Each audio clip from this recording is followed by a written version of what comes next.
You probably wouldn't know it, but Gaza is rich, gas rich, at least 1.4 trillion cubic feet rich, to be precise.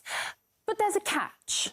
Geologists and natural resources economists have confirmed that the occupied Palestinian territory lies above sizable reservoirs of oil and natural gas wealth in Area C of the occupied West Bank and the Mediterranean coast off the Gaza Strip. To date, the real and opportunity costs of the occupation exclusively in the area of oil and natural gas have accumulated to tens, if not hundreds of billions of dollars.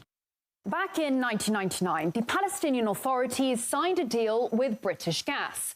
Just off the Gaza coast, they struck it lucky, and 2 wells were drilled. That's Gaza Marine 1 and 2.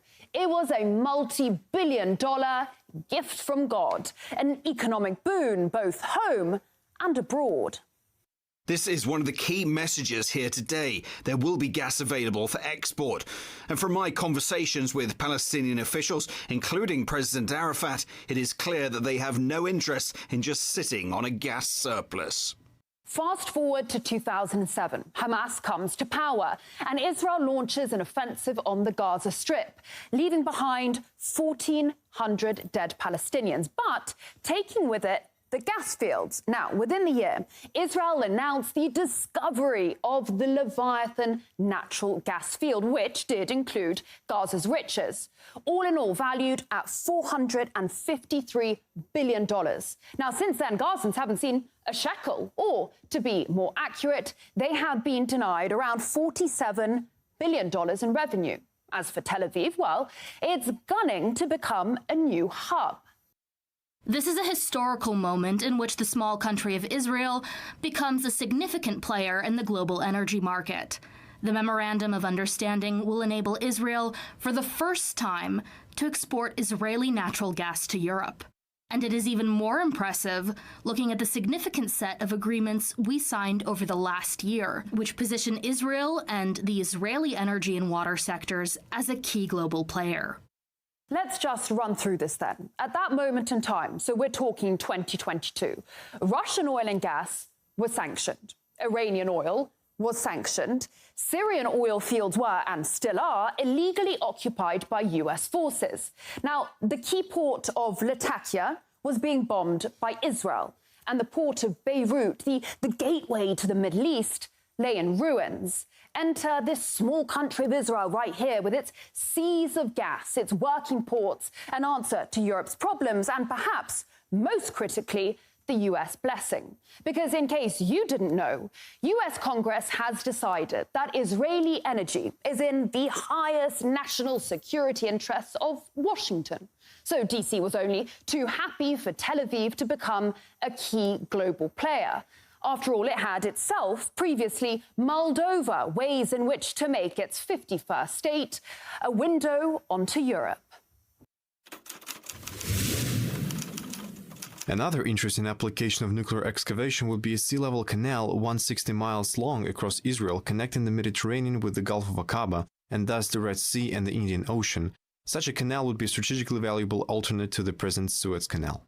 The Suez Canal is a gold mine. It connects the Mediterranean Sea to the Indian Ocean via the Red Sea. It is the link between Asia and Europe. Every day, almost 3 million barrels of oil, 8% of global LNG, 50 ships, $9 billion worth of cargo, 12% of global trade all pass along this right here single canal. Remember in 2021 how a container ship ran aground in the Suez? Global trade was brought to its knees. The alternative route via the Cape of Good Hope adds around 9 days and 7,000 kilometers to the journey. There is no replacement for the Suez Canal, except perhaps for the Ben Gurion Canal. Now, what the US had been thinking about back in the 60s was dropping 520 nukes on parts of Israel, all to build a 260-kilometer-long canal that would start at the Red Sea down there in the port city of Eilat, run through the Negev desert, and pour out into the Mediterranean. Where exactly? Right next to northern Gaza, the same northern Gaza that is currently being bombarded and depopulated. Egypt and its money-making Suez Canal would just be sidelined. The same Egypt that, rumour has it, is now considering taking in refugees in exchange for debt relief by the US. And if you think it's crude of me to talk business during times of an existential war, think again. The winning companies have committed to unprecedented investment in natural gas exploration over the next 3 years, which would hopefully result in the discovery of new natural gas reservoirs. In recent weeks, Tel Aviv has handed out 12 new licenses to 6 companies, on top of the plan to tap more of the Gaza marine resources.